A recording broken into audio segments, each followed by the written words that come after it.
ചേട്ടാ, കോവിഡ് സമയത്ത് നിരീക്ഷണത്തിലുള്ള രോഗികളുടെ വിവരങ്ങൾ അത് അമേരിക്ക ആസ്ഥാനമായിട്ടുള്ള സ്പ്രിംഗ്ലർ എന്ന കമ്പനിക്ക് ഒറ്റിക്കൊടുക്കുക, അല്ലെങ്കിൽ അവർക്കത് വിശകലനം ചെയ്യാനുള്ള ഒരു അവസരം കൊടുത്തതാണ് സർക്കാർ ചെയ്തത്. സർക്കാർ ഇവിടെ ശരിക്കും ഡാറ്റ സ്വകാര്യ വ്യക്തികളുടെ ഡാറ്റ കൈമാറ്റം ചെയ്യപ്പെടുന്നുള്ള ഒരു ഗുരുതരമായിട്ടുള്ള വീഴ്ച, അതോടൊപ്പം തന്നെ നിയമ വകുപ്പുകളുടെ ഒന്നും അനുമതി ഇല്ലാതെയാണ് ഇത്തരം ഒരു നടപടി സർക്കാരിന്റെ ഭാഗത്തുനിന്ന് ഉണ്ടായത്. ഇതിനെതിരെ അന്നത്തെ പ്രതിപക്ഷ നേതാവായിരുന്ന രമേശ് ചെന്നിത്തല വളരെ ശക്തമായ രീതിയിൽ അതിൽ ഇടപെടുകയും സർക്കാരിന് ഒടുവിൽ അദ്ദേഹത്തിന് മുൻപിൽ അദ്ദേഹം ഉന്നയിച്ച ഓരോ കാര്യങ്ങൾക്ക് മുൻപിൽ മുട്ടുമടക്കേണ്ടി വന്നു ഹൈക്കോടതിയുടെ ഇടപെടൽ മൂലം. അപ്പോൾ എങ്ങനെയാണ് ഇതിനെ നോക്കിക്കാണുന്നത്? രമേശ് ചെന്നിത്തലയല്ലേ കൃത്യമായിട്ട് അതിൽ ഒരു ഇടപെടൽ നടത്തിയത്? അല്ല, ഇത് പറയുമ്പോൾ നമുക്കറിയാം 2020 കോവിഡ് പാൻഡമിക് വലിയ രീതിയിൽ തീവ്രമായിട്ട് നിൽക്കുന്ന സമയത്താണ് ഈ വിവാദം ഉണ്ടാകുന്നത്. ആ സമയത്ത് പല സംസ്ഥാനം സത്യം പറഞ്ഞാൽ ലോകം തന്നെ എന്ത് ചെയ്യണമെന്നറിയാതെ നിലനിൽക്കുന്ന ഒരു സമയമാണ്. കോവിഡ് എന്ന് പറയുന്നത് ആദ്യമായിട്ട് വരികയാണ്. ആളുകൾ മരിച്ചു വീഴുകയാണ്, എന്ത് ചെയ്യണമെന്ന് അറിയത്തില്ല, പകച്ചു നിൽക്കുകയാണ്. ലോകം മൊത്തം, ശാസ്ത്രലോകം മൊത്തം പകച്ചു നിൽക്കുന്ന സമയത്താണ്. ആ സമയത്ത് നടന്ന ഒരു കരാറാണിത്. അപ്പൊ ഇവിടുത്തെ കേരളത്തിലെ ഈ പറയുന്ന കോവിഡ് ബാധിതരായിട്ടുള്ള ഉൾപ്പെടെയുള്ള ജനങ്ങളുടെ എല്ലാം വിവരങ്ങൾ ശേഖരിക്കാനും അത് വേർതിരിക്കാനും ഒക്കെയായിട്ട് അമേരിക്കൻ ആസ്ഥാനമായിട്ടുള്ള സ്പ്രിംഗ്ലർ എന്ന് പറയുന്ന ഒരു കമ്പനിയുമായിട്ട് സർക്കാർ കരാറിടപ്പെടുന്നു. അപ്പോൾ അന്ന് പ്രതിപക്ഷ നേതാവ് രമേശ് ചെന്നിത്തലയാണ് അദ്ദേഹം നടത്തിയ ഒരു ഇടപെടല്. കാരണം ആ കരാർ ഒപ്പിട്ടത് തന്നെ നമുക്കറിയാം, അന്ന് മുഖ്യമന്ത്രിയുടെ പ്രിൻസിപ്പൽ സെക്രട്ടറി ആയിട്ട് പിന്നീട് സ്വർണ്ണക്കൊള്ള കേസിലൊക്കെ തന്നെ അറസ്റ്റിലായി ജയിലിൽ കിടന്ന എം ശിവശങ്കർ, അദ്ദേഹം IT വകുപ്പിന്റെ ഒക്കെ സെക്രട്ടറി ഒക്കെ ആയിരുന്നു. എം ശിവശങ്കറാണ് അത് ഒപ്പിടുന്നത്. ആ ഒപ്പിട്ടത് തന്നെ വലിയ ക്രമക്കേടുണ്ട്, നടപടിക്രമങ്ങൾ പാലിച്ചല്ല എന്നത് അദ്ദേഹം ഉന്നയിച്ച പ്രധാനപ്പെട്ട ഒരു വിഷയമാണ്. ഒപ്പം തന്നെ ഈ പറയുന്ന സ്വകാര്യതയുമായി ബന്ധപ്പെട്ട വിഷയം, അപ്പോൾ ആർട്ടിക്കിൾ 299 അതുൾപ്പെടെയുള്ള കാര്യങ്ങളാണ് രമേശ് ചെന്നിത്തല പ്രധാനമായിട്ടും ഉന്നയിച്ചത്. അപ്പോൾ അതൊക്കെ തന്നെ ശരിയാണെന്ന് അന്ന് 2020 ഇതുമായി ബന്ധപ്പെട്ട് ഹർജി കൊടുക്കുമ്പോഴന്ന് ജസ്റ്റിസ് ദേവൻ രാമചന്ദ്രന്റെ സിംഗിൾ ബെഞ്ച് അന്ന് ഇടക്കാല ഉത്തരവ് പുറപ്പെടുവിച്ചിരുന്നു. ഈ പറയുന്ന പോലെ ഈ രമേശ് ചെന്നിത്തല ഉന്നയിക്കുന്ന പ്രശ്നങ്ങൾ അത് അഡ്രസ് ചെയ്യപ്പെടേണ്ടതാണ്. കാര്യങ്ങൾ സർക്കാർ പരിശോധിക്കണം. ഈ ഡേറ്റ ചോരാനുള്ള സാധ്യത ഉണ്ടാകരുത്, അത് വിൽക്കരുത്, തേർഡ് പാർട്ടിക്ക് വിൽക്കരുത്. അത്തരത്തിലുള്ള കാര്യങ്ങളൊക്കെ തന്നെ നിർദ്ദേശം കൊടുത്തുകൊണ്ടാണ് ജസ്റ്റിസ് ദേവൻ രാമചന്ദ്രന്റെ ഇടക്കാല ഉത്തരവ് വന്നത്. പിന്നീട് അതിനകത്ത് ഈ പറയുന്ന രമേശ് ചെന്നിത്തല ഉൾപ്പെടെയുള്ളവർ ഉന്നയിച്ചിരുന്ന പ്രധാനപ്പെട്ട മറ്റൊരു വിഷയം എന്ന് പറയുന്നത് ഇവർക്ക് നഷ്ടപരിഹാരം കൊടുക്കണം എന്നുള്ളതായിരുന്നു ഈ ആളുകൾക്ക്. അത് പക്ഷെ അംഗീകരിക്കപ്പെടില്ല. അതിനെ തുടർന്നാണ് ഈ പറയുന്ന രമേശ് ചെന്നിത്തലയൊക്കെ തന്നെ ഡിവിഷൻ ബെഞ്ചിലേക്ക് ഹർജിയുമായിട്ട് പോയത്. ആ ഹർജിയിലാണ്, അപ്പീൽ ഹർജിയിലാണ് ഇപ്പോഴേ ഈ കഴിഞ്ഞ ജനുവരി 28 അത് തീർപ്പാക്കിക്കൊണ്ട് വിധി വരുന്നത്. ആ വിധി ന്യായം വായിക്കുമ്പോഴാണ് നമുക്ക് അതിനകത്ത് സർക്കാരിനെതിരായിട്ടുള്ള വിമർശനങ്ങൾ, അന്ന് രമേശ് ചെന്നിത്തല ഉന്നയിച്ച പ്രധാനപ്പെട്ട കാര്യങ്ങളൊക്കെ തന്നെ കോടതി അംഗീകരിച്ചുകൊണ്ടുള്ള ഒരു ഉത്തരവാണ് ഇപ്പോൾ വന്നിരിക്കുന്നത്. പ്രധാനപ്പെട്ടത് ഈ പറയുന്ന പോലെ എം ശിവശങ്കർ ആ കരാർ സ്പ്രിംഗ്ലർ എന്ന് പറയുന്ന കമ്പനിയുമായിട്ട് കരാർ ഒപ്പിട്ടത് അത് അന്നത്തെ സംസ്ഥാന മന്ത്രിസഭയുടെ അനുമതിയില്ലായിരുന്നു. ഒപ്പം തന്നെ മുഖ്യമന്ത്രിയുടെ അനുവാദം വാങ്ങിച്ചില്ല. നിയമ, തദ്ദേശ, ആരോഗ്യ വകുപ്പുകളുടെ ഒന്നും തന്നെ അനുമതി നേടാതെ അതൊരു പ്രൊസീജിയർ പാലിക്കാതെയാണ് അത് ഒപ്പിട്ടത് എന്നായിരുന്നു ഈ പറയുന്ന രമേശ് ചെന്നിത്തല പ്രധാനപ്പെട്ട ഒരു ആരോപണം. അത് കോടതി പൂർണ്ണമായിട്ട് ശരിവെക്കുന്നു. കോടതി അത് ശരിവെക്കുന്നത് മാത്രമല്ല, അത് വളരെ ഗുരുതരമായിട്ടുള്ള ഒരു കൃത്യവിലോപമാണ് എന്ന് കോടതി പറയുന്നത്. മാത്രവുമല്ല, ഭാവിയിലെ ഇത്തരത്തിലുള്ള പ്രശ്നങ്ങൾ ഉണ്ടാകാതിരിക്കാൻ, വീഴ്ചകൾ ഉണ്ടാകാതിരിക്കാൻ സർക്കാർ ശക്തമായിട്ടുള്ള നടപടികൾ സ്വീകരിക്കണം എന്ന മുന്നറിയിപ്പും ഇതിനകത്ത് കൊടുക്കുന്നുണ്ട്. അത് മാത്രമല്ലല്ലോ, ഫിനാൻഷ്യൽ ബെനിഫിറ്റ്സ് ഒന്നും ഇല്ലാന്ന്. അതെ, അതാണ് പറയുന്നത്. അതാണ് അടുത്ത സംഭവം എന്ന് പറയുന്നത്. ആർട്ടിക്കിൾ 299 അതെന്ന് പറയുന്നത് ഈ കേന്ദ്ര സംസ്ഥാനങ്ങളുടെ ഭരണഘടനയുടെ ആർട്ടിക്കിൾ 299 പറയുന്നത് ഈ കേന്ദ്ര സംസ്ഥാന സർക്കാരുകളുടെ കരാറുകളുമായി ബന്ധപ്പെട്ടുള്ള കാര്യങ്ങളാണ്. അതിനകത്ത് പറയുന്നത് ഉത്തരവാദിത്തപ്പെട്ടവർ, സർക്കാർ ചുമതലപ്പെടുത്തുന്നവർ അത് നിർവഹിക്കണം, ആ കരാർ ഒപ്പിടണമെന്നുള്ളതാണ്. അതായത് സംസ്ഥാനങ്ങൾക്ക് വേണ്ടിയിട്ട് ഗവർണർ അല്ലെങ്കിൽ കേന്ദ്ര സർക്കാരിന് വേണ്ടിയിട്ട് രാഷ്ട്രപതി, അങ്ങനെയാണ് അത് പറയുന്നത്. അല്ലാതെ ഏതെങ്കിലും ഒരു IAS ഉദ്യോഗസ്ഥന് തോന്നുന്ന പോലെ ഈ പറയുന്ന കരാർ ഒപ്പിടാൻ പറ്റില്ല. അതാണ് രമേശ് ചെന്നിത്തല ഉന്നയിച്ച മറ്റൊരു പ്രധാനപ്പെട്ട കാര്യം. അപ്പോൾ സർക്കാർ അന്ന് ആ വാദത്തിൽ പറഞ്ഞത് ഈ ആർട്ടിക്കിൾ 299 ഇവിടെ ആപ്ലിക്കബിൾ അല്ല. അതായത് ഫിനാൻഷ്യൽ ഇംപ്ലിക്കേഷൻസ് ഒന്നുമില്ല, സാമ്പത്തികമായിട്ടുള്ള മറ്റ് ബാധ്യതകളോ മറ്റു കാര്യങ്ങളോ ഒന്നുമില്ല, അതുകൊണ്ട് 299 ആപ്ലിക്കബിൾ അല്ല എന്നായിരുന്നു സർക്കാരിന്റെ വാദം. പക്ഷെ അതും കോടതി തള്ളുന്നുണ്ട്. അങ്ങനെ കോടതി പറയുന്നത് 299 ആപ്ലിക്കബിൾ അല്ല എന്ന് പറയാൻ പറ്റത്തില്ല.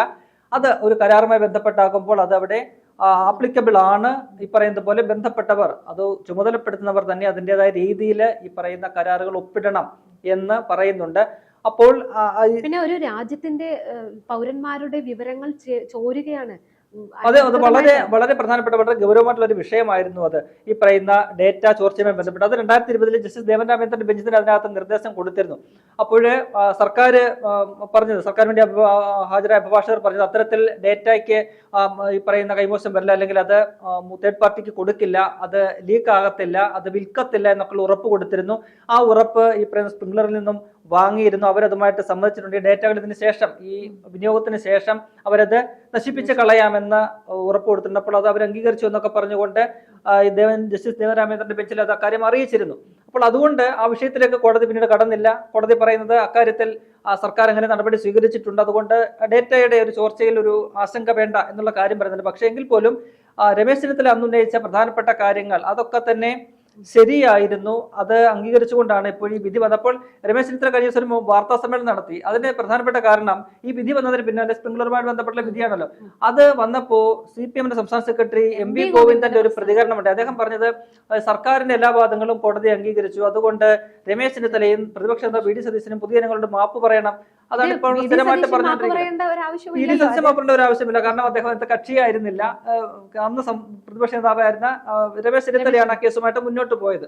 അപ്പോൾ അത് രമേശ് ചെന്നിത്തല ആ വാർത്താ സമ്മേളനത്തിൽ പറയുന്നുണ്ട്, അത് ഞാൻ മാത്രമായിരുന്ന കക്ഷി, VD സതീശനാണ് പ്രതിപക്ഷ നേതാവ് കക്ഷിയല്ല. അപ്പോൾ അദ്ദേഹം ഈ കേസിനെ കുറിച്ച് അറിയാതെയാണ് സംസാരിക്കുന്നത്.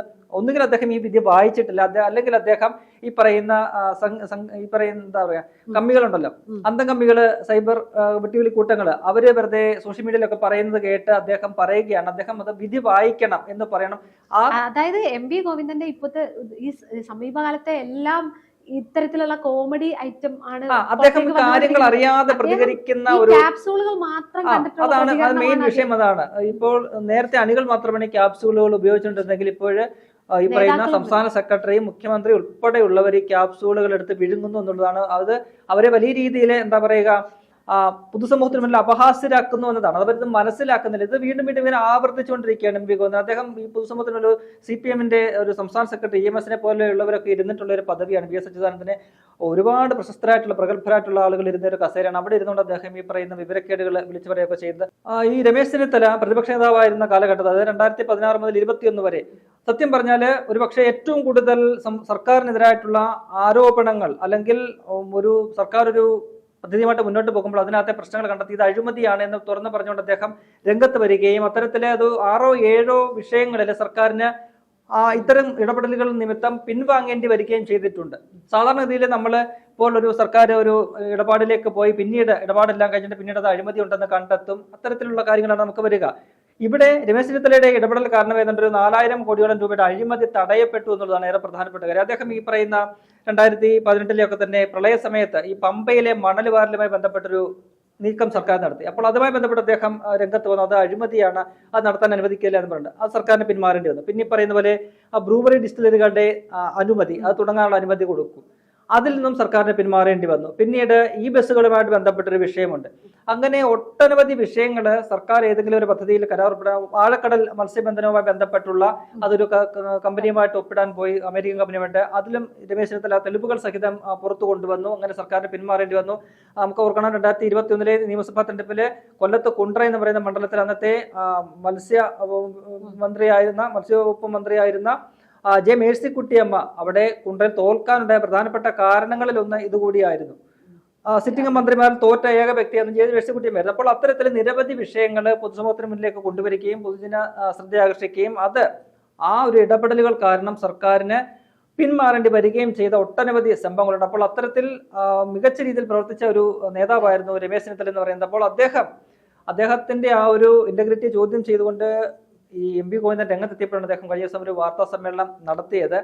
ആ വിധിയിൽ ഈ പറയുന്ന പോലെ രമേശ് ചെന്നിത്തല ഉന്നയിച്ച പ്രധാനപ്പെട്ട ആശങ്കകളെല്ലാം തന്നെ കോടതി അഡ്രസ്സ് ചെയ്യപ്പെടുന്നുണ്ട് എന്നുള്ളതാണ് ഏറെ പ്രധാനപ്പെട്ട ഒരു കാര്യം. അപ്പോൾ ആ വിധി ഏതെങ്കിലും തരത്തിൽ സർക്കാരിന് ആശ്വാസമാണ് എന്ന് ഈ പറയുന്ന CPM സർക്കാർ പറയുന്നുണ്ടെങ്കിൽ അത് അവർക്ക് അങ്ങനെ പറയാം. കാരണം അതിനകത്ത് എന്തെങ്കിലും അവർക്ക് അനുകൂലമായിട്ടുള്ള കാരണങ്ങൾ ഉണ്ടെങ്കിൽ അവർക്കത് പറയാം. പക്ഷേ അതിന്റെ ഒരു കോർ ഇഷ്യൂ എന്ന് പറയുന്നത് ആ കരാർ ഒപ്പിട്ടത് ശരിയായിട്ടല്ല തോന്നിയതുപോലെ ഒരു IAS ഉദ്യോഗസ്ഥൻ, നമുക്കറിയാമല്ലോ അന്ന് M ശിവശങ്കർ എന്ന് പറയുന്ന മുഖ്യമന്ത്രിയുടെ പ്രിൻസിപ്പൽ സെക്രട്ടറി ആയിട്ടിരുന്നുകൊണ്ട് അദ്ദേഹത്തിന് തോന്നുംപടിയാണ് ഓരോ കാര്യങ്ങൾ ചെയ്തുകൊണ്ടിരുന്നത്. മുഖ്യമന്ത്രിയെ പോലും അറിയിച്ചിട്ടില്ല എന്നുള്ളതാണ്. ബേസിക് തലത്ത് തൊട്ട് തന്നെ അതിൽ അടിസ്ഥാനപരമായിട്ടുള്ള പ്രശ്നങ്ങളുണ്ട്. അപ്പോൾ അതാണ് രമേശ് ചെന്നിത്തല പ്രധാനമായിട്ടും ഉയർത്തിയത്. അപ്പോൾ അത് കോടതി കോടതി പറയുന്നത് വളരെ അങ്ങേറ്റം ഗുരുതരമായിട്ടുള്ള ഒരു വീഴ്ചയാണെന്നാണ് കോടതി അത് ചൂണ്ടിക്കാട്ടുന്നത്. അപ്പോൾ അത് സർക്കാരിനെതിരായിട്ടുള്ള ഒരു ഉത്തരവല്ല എന്ന് എം വി ഗോവിന്ദൻ പറയുന്നുണ്ടെങ്കിൽ അദ്ദേഹത്തിന് അപാരമായ തൊലിക്കെട്ടി വേണമെന്നാണ് അദ്ദേഹത്തിന് തൊട്ട് മുൻപ് നമ്മൾ കണ്ടതല്ലേ നിരവധി സമയത്ത് നമ്മൾ കണ്ടിട്ടുണ്ട്. തെരഞ്ഞെടുപ്പിലെ വിജയത്തിന്റെ സമയത്തൊക്കെ നമ്മൾ എല്ലാം നമ്മളിങ്ങനെ കണ്ടുകൊണ്ടിരിക്കുകയാണ്. പല വിഷയങ്ങളും മുൻപ് പറഞ്ഞ കാര്യങ്ങളിലൊക്കെ തന്നെ ഇരട്ടത്താപ്പുകളെല്ലാം നമ്മൾ കണ്ടുകൊണ്ടിരിക്കുകയാണ്. അപ്പോൾ എന്തായാലും രമേശ് ചെന്നിത്തലയെ സംബന്ധിച്ച് അദ്ദേഹം ഉന്നയിച്ച പ്രതിപക്ഷ നേതാവ് എന്നുള്ള നിലയിൽ ഉന്നയിച്ച വിഷയങ്ങൾ അത് ഓരോന്നും ശരിയാണെന്ന് കാലം തെളിയിച്ചിരിക്കുകയാണ്. ഏറ്റവും ഒടുവിൽ ഇപ്പോൾ സ്പ്രിംഗ്ലറിന്റെ വിഷയത്തിലും ഹൈക്കോടതിയുടെ ഡിവിഷൻ ബെഞ്ചിന്റെ ചീഫ് ജസ്റ്റിസ് സൗമ്യ സെന്നിന്റെ അധ്യക്ഷതയിലുള്ള ബെഞ്ചിന്റെ വിധി പകർപ്പാണ് കഴിഞ്ഞ ദിവസം പുറത്തു വന്നത്. ആ വിധിന്യായത്തിൽ പറയുന്ന പോലെ അദ്ദേഹം ഉയർത്തിയ പ്രശ്നങ്ങൾ അത് ശരിയായിരുന്നു എന്ന് തെളിയിക്കപ്പെടുകയാണ് ചെയ്യുന്നത്. അപ്പോൾ രമേശ് ചെന്നിത്തല അദ്ദേഹം നടത്തിയ അന്നത്തെ ആ പോരാട്ടങ്ങൾ അത് സത്യമായിരുന്നു. അത് ഏത് രീതിയിലൊക്കെ രാഷ്ട്രീയമായിട്ടൊക്കെ അതിനെ വിമർശിക്കാനും അന്ന് ഒരുപാട് വിമർശനങ്ങൾ നേരിട്ട ഒരു വ്യക്തിയാണ് അദ്ദേഹം. കാരണം അദ്ദേഹം എല്ലാത്തിലും ഇങ്ങനെ കോടതി വ്യവഹാരങ്ങളോട്ട് പോകുന്നു, അത്തരത്തിൽ സർക്കാരിനെ ബുദ്ധിമുട്ടിലാക്കുകയാണ്, സർക്കാരിന്റെ പദ്ധതികളെ ഇല്ലാതാക്കാൻ നോക്കുകയാണെന്നൊക്കെ പറഞ്ഞുകൊണ്ട് ഒരുപാട് വിമർശനങ്ങൾ നേരിട്ട ഒരു വ്യക്തിയാണ് രമേശ് ചെന്നിത്തല. പക്ഷേ അതൊക്കെ ശരിയായിരുന്നു എന്നുള്ളതാണ് നമുക്ക് ഇപ്പോൾ തെളിയുന്നത്.